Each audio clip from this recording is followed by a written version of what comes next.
Thanks for staying with us. Another hot topic is the situation of Senator Ike Ekweremadu, who has currently been convicted in the United Kingdom at the Old Bailey hearing, where he and his wife, 60 years, his wife 56, Beatrice, and Dr. Obinna Obeta were convicted of conspiring to exploit a man for his kidney. According to them, they are taking a street trader from Lagos, 25-year-old, for their daughter, 25-year-old Sonia, to provide kidney transplants for worth about £80,000 in the private transplant hospital in Royal Free Hospital in London.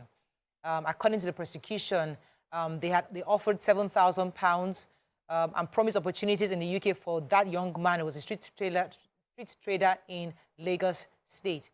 And we've seen the case, and it's quite painful to see that a respected member of the National Assembly could have undergone such case and has now been convicted.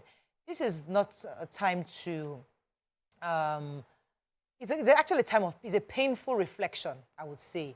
And it's quite interesting for us to discuss our thoughts on this. Many have applauded the UK system, others have condemned the fact that Nigeria couldn't do much to help their citizen. What are your own general thoughts? I mean, this is just a few minutes to the end of the show, but it's important for us to hear your thoughts on this conviction. He's facing about 10 years, I believe. Some have said 25 years, but I'll get the exact figure in a moment. Someone say he's going to be faced with 10 years imprisonment in the United Kingdom, he and his wife and the doctor. The doctors also were saying that they treated the man as mere body parts, that he was not treated as a human being. The part of the confession of the doctor was saying that the young boy was referred to as just like a mere body part to be used. And the UK has tried to have their modern slavery laws. This has been tried on. I think I was told also that this is one of the first cases they've tried under the modern case law in the UK, and they were willing to just use it as an experiment, or not experiment, but as a reference for going forward to stop modern slavery that has been rampant across the country. What are your thoughts on this conviction? Especially, this is one of our own. This is one of our citizens. This is a respected member of the Senate, and somebody who that many Nigerians would have thought would never be caught in this kind of things. I've heard different versions, the spiritual version, the technical version, the karma version, all sorts of versions on social media. People have come up with all sorts of stories. But it's important for us to reflect on this situation, hear your thoughts on it. Call us on the numbers on your screen, 08127053687, 09139076694. You can also tweet to us at TVC Connect. Please hashtag your view TVC so we can read your tweets. Who would like to go first? Your thoughts on what happened? So, for me, there are many sides to this story, and our heart definitely, my heart goes out to Sonia, his daughter that would be free, alive, and knowing that her health condition led to the desperation that brought the parents into this place. What the Ekweremadus did, which is in the UK context, is called human trafficking and organ harvesting, is something that several Nigerians have done. Some I know, where people, they offer the opportunity to donate your kidney if you're a match and get paid. And people do this. It's part of our system thing, things that you can do in Nigeria and get away with, and then you do the same thing in another country, and it's a total crime.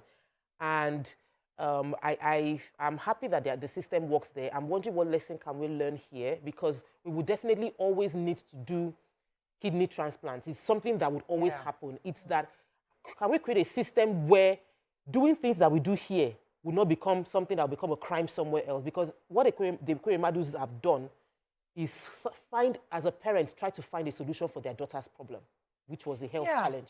And they've explored several options, and they explored one of the options that now happened to be a crime in the community where they're trying to do it. He approached that boy without telling him what he was going to do, then it's also probably a crime also in Nigeria. But many have said that in abroad, there's a waiting list. Usually when people are dying, they say, please donate my kidney, donate my heart to the medical science to be able to use it. So when that happens, it's gone through a normal process, and then there's a waiting list that could be years before you get to your turn. So he didn't want to go through that process. So as a Nigerian who feels that this guy, here. I can get somebody, I can pay them £10,000 or £7,000 and change their life forever in exchange for my daughter's life. Now, men who have said, it's not a big deal here. because that boy could have used the £7,000 in Nigeria to change his life.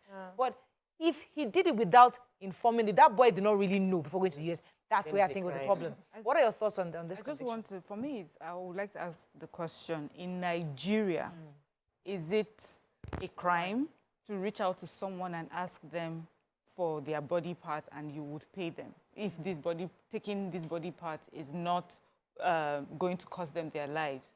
Is this something that we do in Nigeria? Is this does our constitution acknowledge that it's okay to pay for a living person's body part? I'm not sure about what. Yes, I don't know about that. And secondly, because of the caliber of the Ekweremadus, I just feel that, and then the doctor also that was supposed to be doing this, I feel like they would have put into consideration the laws of the land, in the UK. They would have been aware of what the laws are concerning doing something like that. And if they were not, there's a possibility, just think you do, you just assume something. So there's a possibility. So it's one thing, were they aware that this was a crime in the UK? Secondly, if they were aware, did they try to, shortchange, and go around the system? And that is a crime if they know that. See, in the UK, you can give your body part if it's done altruistically. You're not asking for money. Nobody's offering you any money. You just say, I would give, whether you're a family member or not, I'm willing to do this. But if it involves giving money, then that is where they have a problem. So if the Ekweremadus were aware, that means they were aware they were committing a crime. So the Modern Slavery Act of 2015 in the UK, Chapter 30 of the MSC, criminalizes a range of offenses. Let me tell you the one that led to this. It says in Section 1, slavery, servitude, and forced or compulsory labor are criminalized, while Section 2 focuses specifically on human trafficking. So the human trafficking part of that law says a person commits an offense if the person arranges or facilitates the travel of another person with the view to being exploited. According to that section, it's irrelevant whether the victim is an adult or a child, and also inconsequential whether the consent was given or not. So even though he has signed a letter, say, Oga, you are taking my victim, given or not, this is their modern-day slavery. So even though there was a letter of consent, it wouldn't have been accepted. As long as you came to this country specifically for that reason, it's a crime. So, Mariah, you see why we have to develop our country?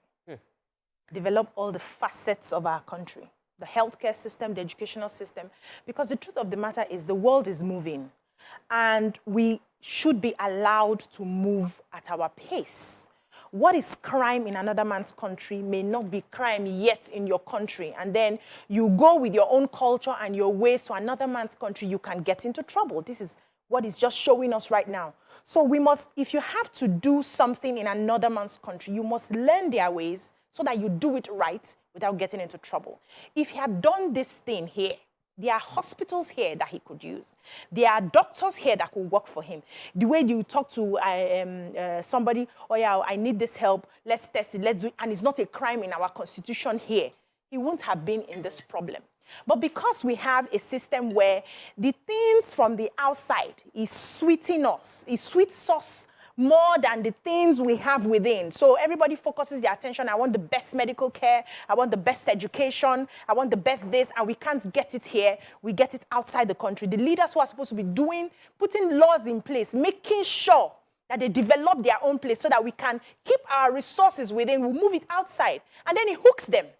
During the time of COVID-19, we saw how many big people died because they could not access medical care here. Their own records were not here. They didn't have the equipment to access whatever they needed here, and they lost their lives. So a lesson for me now is Nigeria, wake up and develop your place. We will grow at our pace. We understand ourselves. We know how we use sisters, family members, extended family to help one another. We are still children. Exactly. We're still a community here. We will grow, and we may not even grow. Yes, we may not even grow to where they are. We may grow differently, and it's okay. But we must begin to look inwards. Let me take Tunde from Magodo. Good morning, Tunde. Are you there? Hello, good morning. Yeah. You're live. Go ahead, please. Okay, good morning, Morayo. Morning. It's just a very sad case for Ekweremadu. You know, I pity the daughter. But I think it's the law of the karma. Because this man has been in the Senate for 20 years. He has been the Deputy Senate President for 4 years, Chief of Staff for Igbo State for some years before he became a senator. And he can't build a well-equipped hospital in his state or even in his village. And the way I had someone saying it, that everybody has been doing it, that maybe it's just his own. One day is for the chief. Sorry, every day is for the chief, one day is for the owner. But Well, Pastor Paul Okoye, I think, he's not a pastor, doctor. He's been on our show. Is it Peter Okoye? I think that he has a hospital in Imo State that probably could have actually done this kind of surgery. But let me talk about. Ask us that. Is this something don't we see anything wrong in offering people money for their body parts? Doesn't it open a? Are we not afraid of what this may lead, or some of the things that it can cause? If you know that all I have to do is offer somebody money and then I can get their body parts. For me, I feel the stance of the UK is the best way. Yeah. I don't want. This is Nigeria. We have widespread poverty, and I'm afraid that vulnerable people will be taken advantage of if this is something we think is okay to do. Or if I give him £7,000 to do a lot for the family, do I want my 18-year-old, 21-year-old to sell his kidney because I want him to get £7,000, £10,000 to take care of the family? But those are the country where people sell their children. I know, I'm saying, yes, I understand. Yeah. I understand. But I'm saying that as a decent society and constitutionally, is this is this something we want to make law? Is this something we want to accept? I think is this something we should frown upon? It's a valid question. However, going by the pace that we are in, where we are as a nation, we've talked about surrogacy, for example. Yeah. I can call Tokwe, I want you to have children for me, between you and I. But you see, we need to create laws to protect me and protect you. Yes. So though I can call you as a side, have fun and help me give birth to children. What the Nigerian law as of today can do is help ensure that even if you're going to give me your kidney, there's a law where I say, okay, this is the process. You sign, I sign. There's something to back it up. Where over and over again, it will not hurt me in future. Yeah, so maybe that's where we are. I'm not saying that is the right thing, but it's possible that's where we are right now. That as we begin to evolve, then they cannot criminalize it. But when Nigeria is, maybe we can do exactly as the UK is doing, as we choose to. But we should go at our own pace. Yeah. Ideally, what Mariam said, what the UK is practicing, ideally, that is what it should be. No human being should, out of hunger for food, have an option to sell their kidney because they want to eat or they want to feed their family. And some people are doing that. I know someone who did, like 15 years ago, sold kidney, they used the money to buy trailer, buy some food. I'm like wondering, we didn't know, we just know he traveled to India and came back and there was a scar on his body. So people are doing this and that shouldn't be an option. The government, the leaders should create a system which, sadly, Ekweremadu was in a position where laws could have been made to ensure that this thing becomes easy for people to access. People should say, I want to donate freely. So, but if that doesn't happen, and our system is already giving people money, while people are selling their daughters, they will look for the youngest daughter to say, okay, you can go and be awaiting marriage so that they will be taking care of our family needs. All these areas need to be nipped if we truly want to have a balanced society. This conversation is different when you have an uncle, because I know somebody very well that he actually needed transplants. And they were looking for uncles, cousins, brothers who matched. Eventually somebody matched, where it was a family conversation, where it went smoothly. But I'm saying that where it doesn't go smoothly, where the person dies in the process, where something happens, the law protects. So we're not there in the UK where I say, totally go and stay in the queue. We're not there yet. We should have a law where even though your sister says, I will give you my heart, let your sister sign. Say, okay, when I die, let it be something documented that is legally backed, where the lawyers are seated and everybody agrees. I'm hoping and you explore all the options. Do it. So when we do surrogacy, the same thing. Yeah, so I think we should be allowed to grow at our pace. We are somewhere. We haven't gotten there yet. Though the conversations can be had on how we can better protect ourselves, we've seen people who donated for free. I just like you. I don't want you to die. And I ask myself, what am I doing with two? Let me give you one. And it goes away like that. The Constitution can now start creating those laws to help us to protect either one of us. In case you change your mind or you die in the process.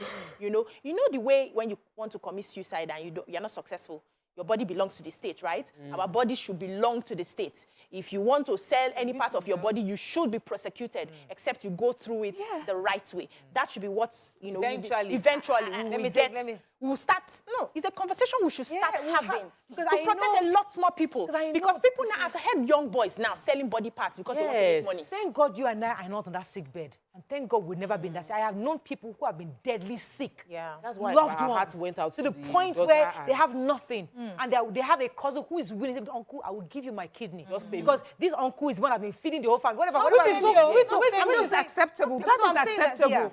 That I'm willing to do this for my uncle. Yes. But if we start to legalize buying of body parts, the kind of ones that Nigerians will be dealing with, no, we do it, but we're doing it illegally. But if we legalize it, it will be horrible. I'm afraid of the widespread buying and selling that will be going on, of a young person who will make a moment's decision and in 5 years regret that decision that they have made. So let me just say this. There's another thing that why there's a reason for a list is because when people die, people donate organs. In Nigeria, when people die, they don't want to open the body. So maybe we create a system that rewards people for when you die, donate your organ. Or we say anybody that dies and the organ is in good condition, the organ belongs to the state. The state can harvest it. You can sign it before you die. But now in Lagos State, they're begging people to come and bring blood. Nigerians are not coming to bring blood. Yes.